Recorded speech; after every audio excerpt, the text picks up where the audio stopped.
You wake up feeling exhausted, with the sensation that you didn't rest at all, and without realizing it, you are repeating every night a habit that is slowly destroying your sleep. Today you are going to understand what is happening inside your body while you sleep and how you can start correcting it in a simple way, without medication and without complicating your life. I am Dr. Gabriel Mina, and as a sleep physician, I speak to you from my experience of more than 25 years treating sleep problems. As a specialist, I encounter the same 3 questions every single day from my patients. The first is, what to do when you fall asleep easily but wake up in the middle of the night and cannot fall back asleep. You wake up between 1 and 3 a.m., your mind becomes active, and sleep simply disappears. The second is which pillow you should buy, because although it may not seem like it, your sleeping posture can completely change the quality of your rest. And the third, which surprises many people, is what the best time of day is to have intimate relationships, something that has much more to do with your hormones than you might imagine. For more than 2 decades I have studied human sleep, treating conditions such as insomnia, sleep apnea, and fragmented sleep. But what interests me most are not only diseases, but those small daily habits that sabotage your rest without you noticing. Because there is something almost nobody knows. We all have an internal biological code that defines how we sleep, how we think, and even how we perform during the day. We call this the chronotype. This chronotype determines when your brain releases melatonin, cortisol, dopamine, or adrenaline. And what is most surprising is that if you understand your chronotype, you can know not only what time you should sleep, but also when you should work, exercise, drink coffee, or even rest. I have seen patients who, by changing only this, have improved their energy, memory, and mood. I especially remember a man around 60 years old who came in desperate because he woke up every night at the same time and could not understand why. When we identified his chronotype and adjusted his schedule, within a few weeks he began sleeping continuously again. And most importantly, his family also noticed the change. Some research even shows that understanding your biological rhythm improves your ability to concentrate and understand complex ideas. There are 3 main known chronotypes, but in my clinical experience I have identified a 4th pattern that appears in many people and is likely your case as well. Later we will talk about dreams, which are not just nighttime images.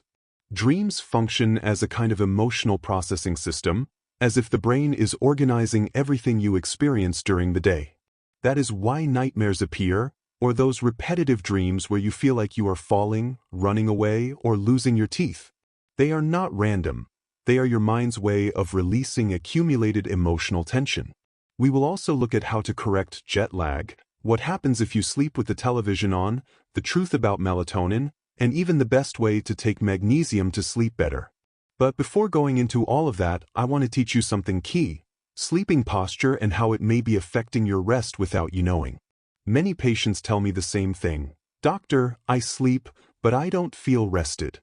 And there is a clear explanation for that. At this stage of life, melatonin production begins to decrease or shift earlier, which disrupts the biological clock.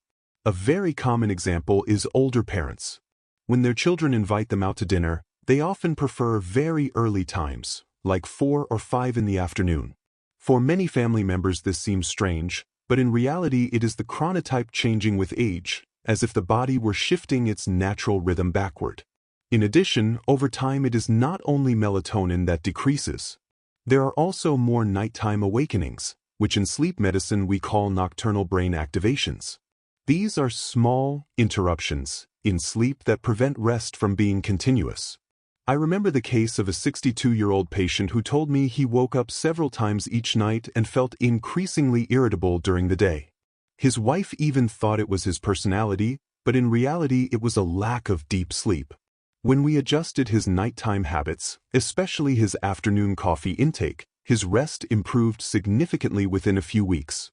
Because here is something key you must understand: as you age, you do not always sleep less, but you do sleep worse. And that is much more important than most people realize. I always tell my patients something very simple. It is not the same to sleep many hours with light, fragmented sleep as it is to sleep fewer hours with deep, restorative sleep. In fact, poor sleep quality has a direct impact on mood. Yes, it can make you more irritable, more sensitive, and less patient in daily life. Now, the good news is that this can be improved. One of the most common mistakes in older adults is continuing to drink coffee in the afternoon or even at night.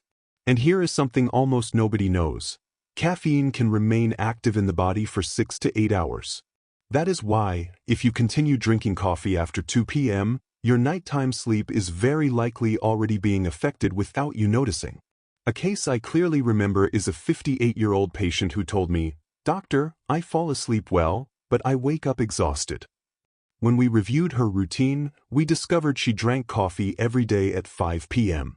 Just by changing that habit, her sleep improved noticeably. And here I want you to keep this idea. It is not age that ruins sleep, it is habits that are not adjusted to this new stage of life. That is why something as simple as avoiding caffeine in the afternoon can make a huge difference in how you sleep and how you feel the next day. And if you want to improve your rest even more, in the next section we will see how your sleeping habits in childhood, adolescence, and adulthood completely change your daily energy and performance. In my childhood, my mother used to ask me for the remote control and say, "Put on Forensic Files." In our home, those kinds of programs played every night. We even had televisions in every room repeating what was on in the living room, so I often fell asleep with the TV on.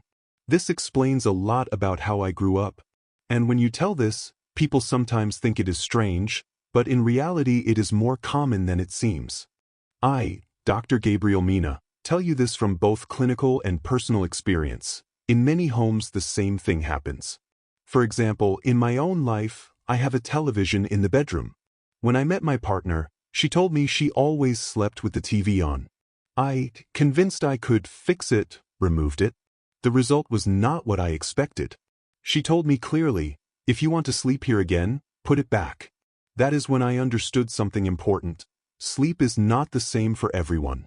Over time I observed her behavior. She didn't even open her eyes. She simply listened from what I call the edge of the ear.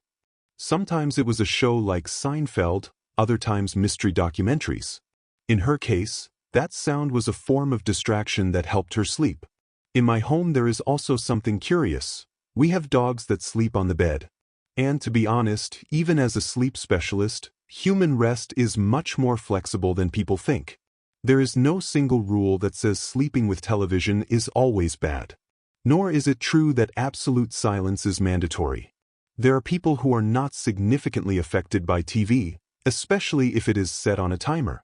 The problem appears when we become too rigid with sleep rules. Many people read advice, listen to podcasts, and end up obsessed with perfect sleep, creating tension in the relationship. And that, instead of helping, worsens rest. A very clear case I remember. A patient came in desperate because his wife could not sleep without noise, while he needed total silence. They were about to sleep in separate rooms due to conflict, when in reality the problem was not their relationship but how they were interpreting sleep. We adjusted the environment and both improved their rest without separating.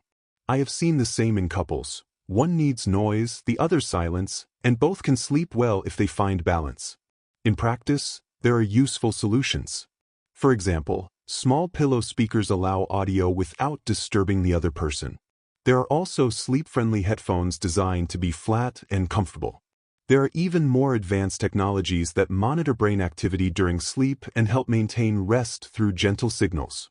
The idea is not to depend on them, but to understand that technology can adapt to sleep, not the other way around. Another interesting tool is deep rest without sleeping, or yoga nidra type relaxation. It is not the same as sleep, but prolonged relaxation can provide partial recovery. Problems arise when people become emotionally activated in bed. They start worrying, the heart rate increases, and the bed stops being a place of rest and becomes a space of anxiety. At that point, the smartest thing is to get out of bed, change environment, do something calm like reading, and return when sleep comes back. Also, something key, at night your mind tends to think negatively automatically. You cannot control the first thought, but you can control the second. Instead of fighting insomnia, you can calmly tell yourself your body will sleep when it is ready. We are currently facing a global sleep crisis. More adults and teenagers are sleeping less than necessary due to stress, constant screen use, and information overload. Work-life boundaries have also blurred. Many people work from home and their mind never fully disconnects. The workday no longer ends at a fixed time. Environment also plays a role. In small spaces, the brain receives mixed signals and cannot distinguish rest from activity. When the body does not rest well, everything deteriorates: energy, mood, and brain health. Sleep is not a luxury, it is a biological necessity. You are trapped in a cycle: low energy, more coffee, worse sleep, and the cycle repeats. Many try to compensate with stimulants, but end up worsening nighttime rest. The brain never gets a chance to slow down, like landing without a runway. Avoid nighttime overstimulation. The nervous system needs a gradual transition, not an abrupt stop. I, Dr. Gabriel Mina, have seen this repeatedly. One elderly patient spent nights watching TV and using his phone. We simply adjusted his habits and wake-up time, and his sleep improved dramatically. The most powerful rule is this: waking time matters more than bedtime. When you wake up at the same time every day, sunlight activates brain signals that regulate melatonin and set a 14-hour internal timer. This is why consistent wake-up time stabilizes sleep. There are different types of insomnia. Secondary insomnia has a clear cause, like caffeine or pain. Primary insomnia does not. Anxiety is one of the most common causes. Many people fear not sleeping enough, which worsens the problem. I work on thought re-education, showing patients they do not always need 8 hours to function. Supplements like melatonin are often misunderstood. It is not a sleeping pill, it regulates rhythm. It can interact with medications and should not be used carelessly. Many people misuse it with high doses, especially children. Excess can cause vivid dreams or nightmares. Sleep should be corrected through habits, not dependence on supplements. Magnesium deficiency is also common. One simple approach I use is banana tea, boiling a banana in water to create a natural infusion that may support relaxation when taken before bed. Patients often report better sleep when taken 30 to 40 minutes before sleeping. Vitamin D is also essential for biological rhythm. Morning sunlight helps reset the system. Alcohol, even in small amounts, disrupts deep sleep stages. Temperature is also crucial. The body needs to cool down to sleep deeply. Dreams process emotions. I have treated patients with recurring nightmares who improved through guided therapy. Keeping a dream journal can help reframe emotional processing. Light, sound, air quality, and environment all affect sleep quality. Avoid arguments before bed. Emotional stress blocks deep sleep. Sleep and emotional harmony are deeply connected. If this content helped you, subscribe, share it, comment, and activate the bell. We upload new content every day. In this channel of Dr. Gabriel Mina, we are deeply committed to improving your health and rest. Tomorrow there will be a new video. Before you go, take a moment to thank God for life, for rest, and for the opportunity to learn how to take better care of yourself each day. Sleep is something truly valuable that we often take for granted. We are very happy to support you in improving your habits and your health. Tomorrow you will have a new video with practical, clear, and helpful information to keep improving your well-being step by step and share it with those you love.